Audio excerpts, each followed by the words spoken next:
everyone, how's it going? And welcome back to Citywide Bytes. Well, people, we are in October. It is a kickoff to my favorite time of the year, and we get to start off with spooky season. And this whole month, we're going to be doing nothing but interviews about horror and fantasy and all kinds of good stuff. So it kind of is suitable for this episode that we start off talking about werewolves. We love werewolves. Werewolves, the whole fantasy genre, everything about it is just absolutely awesome. So join me today to talk about her just released book, and by which I mean at the time of this recording, been out for 2 days. Mhm. We are talking to author Lisa Diane Kastner for her new book, Family Pack. Lisa, welcome to the show. It is great to have you here. Oh, thank you so much, Max. Thank you for having me. All right. I'm really excited. Actually, me too. Like the more I read about your stuff, I thought, oh yeah, we gotta do this. We gotta talk about this because I love these genres entirely. I want to open by asking just how was release day for you because obviously a very like big deal. It's interesting. So this is gonna sound bizarre. Um, and it's like it'll totally sound off topic. I went and got two vaccines, COVID and the flu vaccine, literally the day before my release date, and not thinking that I was going to have a massive reaction. And so I basically woke up with all the symptoms of COVID and the flu without having COVID and the flu. So release date was a little bit of oh my God. Yeah. Well, I guess I'm just staying home then. Okay then. Pretty much, yeah. But Yeah. I mean, I'm so blessed to have so many incredibly supportive fans and friends, and people sent me like really killer swag, like the most adorable cookies. Like, hold on. All right, let Oh me my take God. that off for a second. Okay, I'll be right back. All right. Ah, This is awesome. I love this. so check it, right? Oh my God. Isn't That that is amazing? awesome. I was like, so I'm like all like full body ache on, all that. And I go and I check my mail and like this is there. And I was like, oh my God, that is so freaking awesome. That is very cool. And this is your second book, right? Right. Exactly. And to have that kind of fan base with just two books is really amazing. Well, honestly, I've been around for probably some may say far too long. Um, I've been writing fiction since the early 2000s. Mhm. And again, I've just been really, really blessed to do things like I've been to like all the major conferences. Like, I don't if you're a literary writer, Breadloaf. I've been to Breadloaf several times, Yale, Ohio. I have an MFA. I've been taught by some of the biggest in the industry, which again, it's just like I'm just lucky they even accepted me to the programs. I mean, for real, right? Like if you're, so because of that, and because I've been an editor for a long time as well, a lot of people who are in both in the writing world and not in the writing community are familiar with me. So yeah. That's great though. It's really good to have like that kind of network so that when you launch the books, there's that fan base right there. It's really awesome. Oh, And they sent you totally. cookies. How cool is that? That's the best kind of fan, actually. Totally, right? Yeah. Hey, if we have any fans out there who are bakers, some citywide cookies, please send them here. Send them here. I would Totally. absolutely love that. Or like, have you seen those yet? The little cakes that, Yes. oh my gosh, send Max the little cakes. Yes, They are please, so please. killer. Right here. I love that stuff. I love it. All right. All right. So let us dive into Family Pack. As I mentioned earlier, this is your second book in your werewolf series. First one being The Cure, Mhm, released 2 years ago. mhm. But I want to start by talking about the cover art for this book because the cover is so sick. It's so good. It's so Oh, dark cool. and creepy. What went into design? Yeah, what went into designing this thing? So honestly, first we have the title of Family Pack that my editor actually came up with. Because really the story is all about Luna, the primary character. Her doing it, like, I guess you could say, a deeper dive about her origins. Hmm. And with while that's happening, she's also finding out um not just about her ancestry, but I guess you could say how what her destiny is. And let's just say there's some fights that occur that kind of bring her along that destiny trail. So I have the most amazing cover designer. His name's Amir. He runs Pulp Studios. We've been working together for like 6 years. And he's the kind of smart aleck that, like, because we do anthologies too. So he'll send like the cover art for an anthology where it's like a redhead reading a book. I'm like, okay, dude, for real. Like, Oh, I like this guy. I like him a right? lot.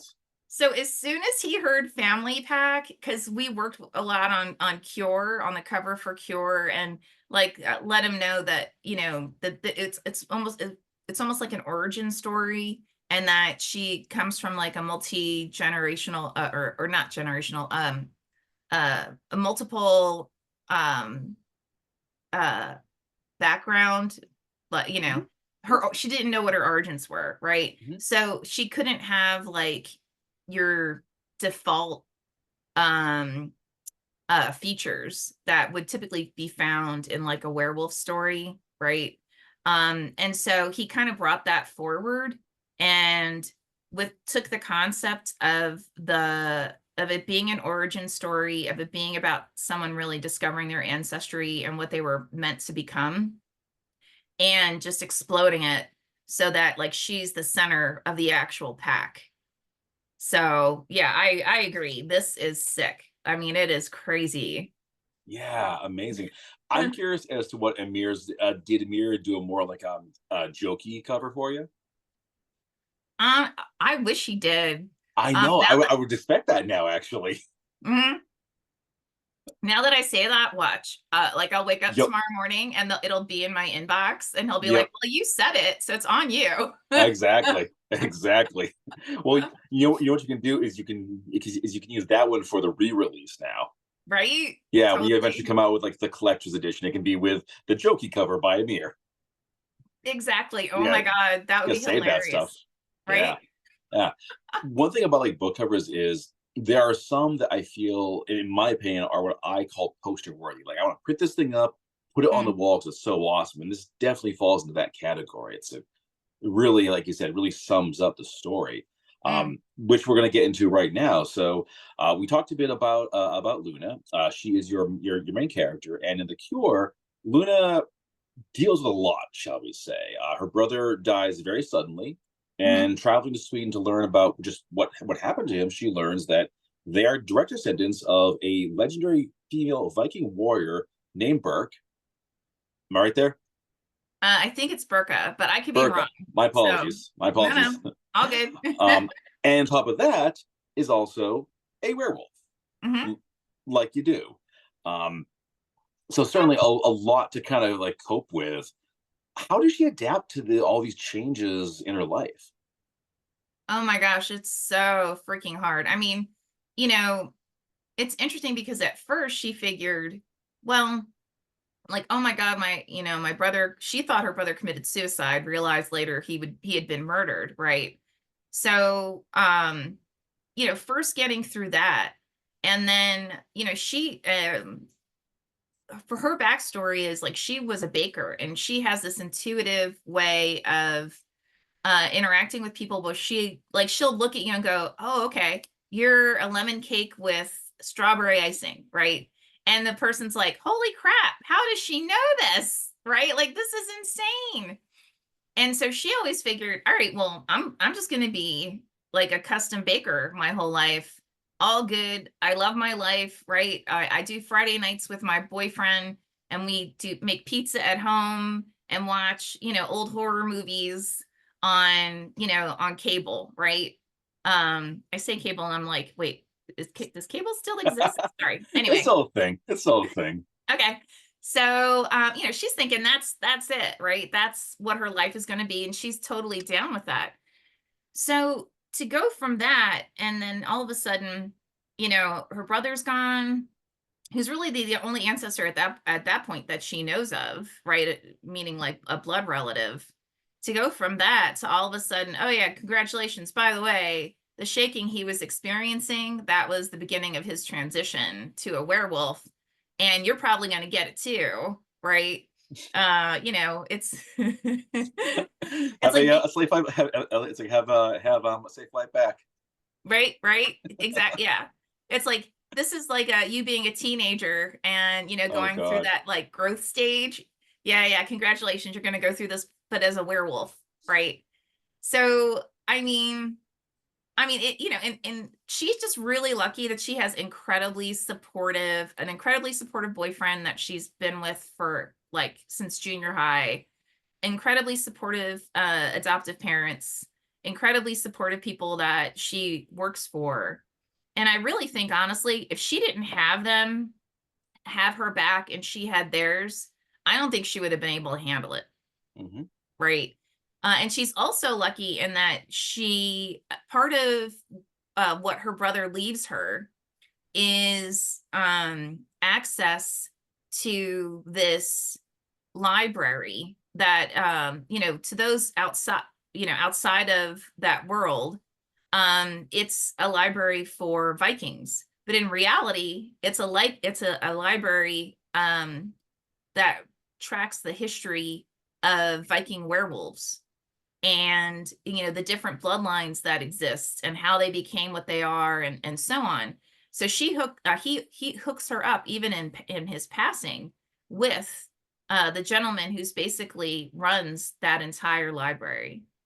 So really, Cure is like, it's giving you the meat not only of how she becomes who she is and understands that she's actually a werewolf and what that really means. Like, it's not just like some drooling being that's running around and eating the cats in your backyard, which this cat has earned that, I'm just saying, but it's all good.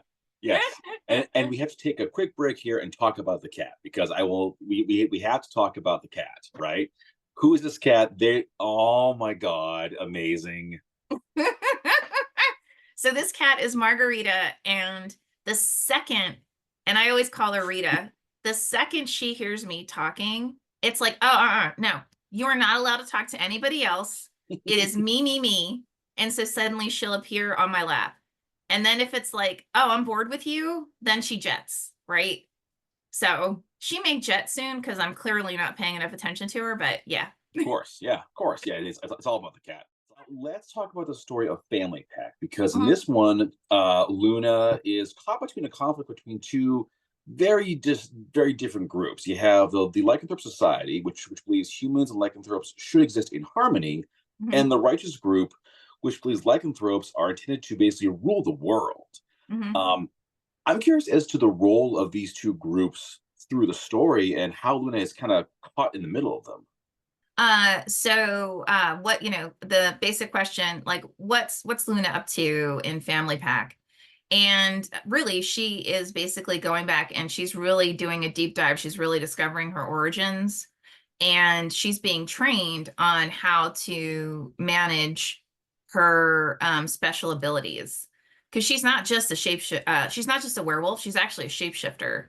So she can change into a lot of different beings, including like mythological beings.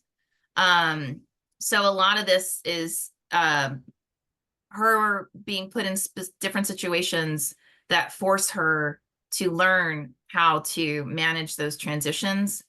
And then there's actually a backstory as well, where you learn the origins of the antagonist, Chago, who's the head of the society that believes werewolves should basically rule the world. And you find out, what got him to where he is and why does he believe that. And also, you also find out that he's actually directly related to certain people who are actually training Luna on how to manage her abilities. So it's really kind of, I think it's nicely intertwined, right? Like you get a sense of, it gives you a lot of forward story as well as backstory. So, Cool. All right. Is this book going to be the last in a series, or will there be more down the road? oh, there's going to be a lot more. The intent Nice. is this is going to be a saga. And we actually already have a short story anthology scheduled to come out next year called Uncurable.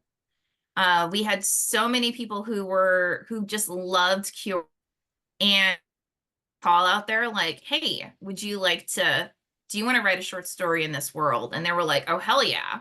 So that's coming out. We're going to put that out every other year, that short story anthology. And we're going to continue forward with more just full length novels in this world. So Excellent. Was this always the plan to do a series, or did you think when you're writing Cure that okay, we'll do this one, see how it goes, and see if we have like more in us? um so I'm again, I'm really blessed. I'm good friends with Jonathan Maberry. I've known this man for like 25 years, something like that. And he basically dared me. I was like, I've got this idea. And he was like, okay, fine. Well, if you've got this idea, then I dare you to write this. So I the outline for it, and he was like, can I see it? And I'm like, yeah, sure, fine. So he read it and he was like, you do understand this is a saga, right? And I was like, okay. And he was like, that you're now going to have to write this as a saga. So to me, that's like a dare, and there's some people that like when they dare me, I have to take the dare. So You have to. I have to. Okay. Okay. Full disclosure, I am a massive, massive, massive fan of Jonathan Maberry. I'm actually listening to the audiobook version of Cave 13 right now. I've already read the book. I got the audiobook version because Ray Porter is an absolute god in Oh, in, and in, Ray, in the audio world. What a absolute unit that guy is. He's just amazing.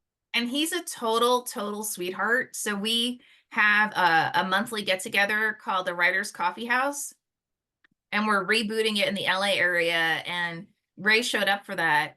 And I had the blessing to be on an LA Comic Con and a San Diego Comic Con panels with Ray.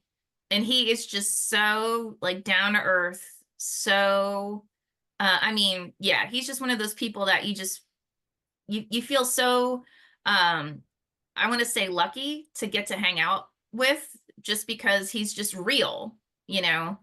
And Yeah. so many people like they get it to a certain level, both Jonathan and Ray, right?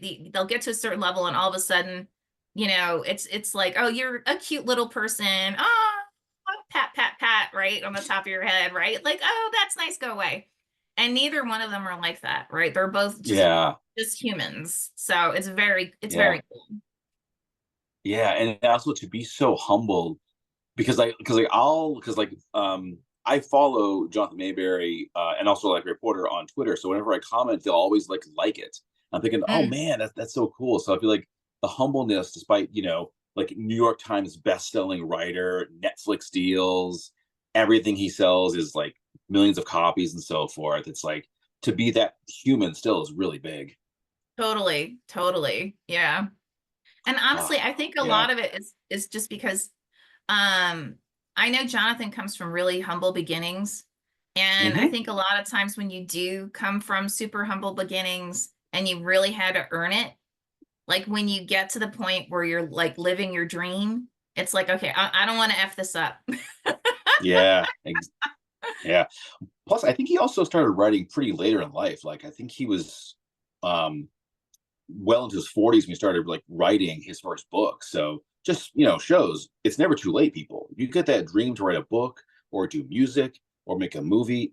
There's no such thing as too late. Yep, exactly. Just I do think the thing. Just do he was like 49, I think, when he yeah, started. something like that. Yeah, Yeah. yeah. And Yeah. he again, he was super blessed because his wife, Sarah Joe, was like, okay, Mm. look, if this is what you want, I back you, but you've got 2 years, dude. That's it. Like she was like, I will like be our full-time income, but so that you can actually knock this out. But the deal is, if you F it up, that's on you.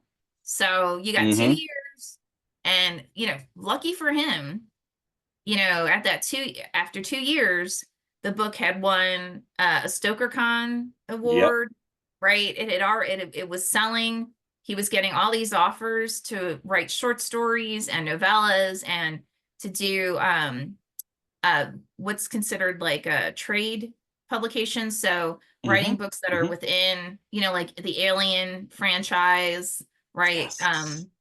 And like for him, it was the werewolf franchise. That's actually what got him his New York Times bestselling. That was the first New York Times bestseller for Hmm. him, was the novelization of the movie The Werewolf, believe it or not. Yes. Oh my God. Yeah. It's all right. You know what? We could spend the whole episode talking about Jonathan Maberry and how Oh, absolutely sorry. awesome he is. No, no, no. Believe me, it is very tempting because he is that awesome. Mhm. But of course, let's go back to your books. So I want to ask a bit about more like Luna's character and her abilities as a werewolf.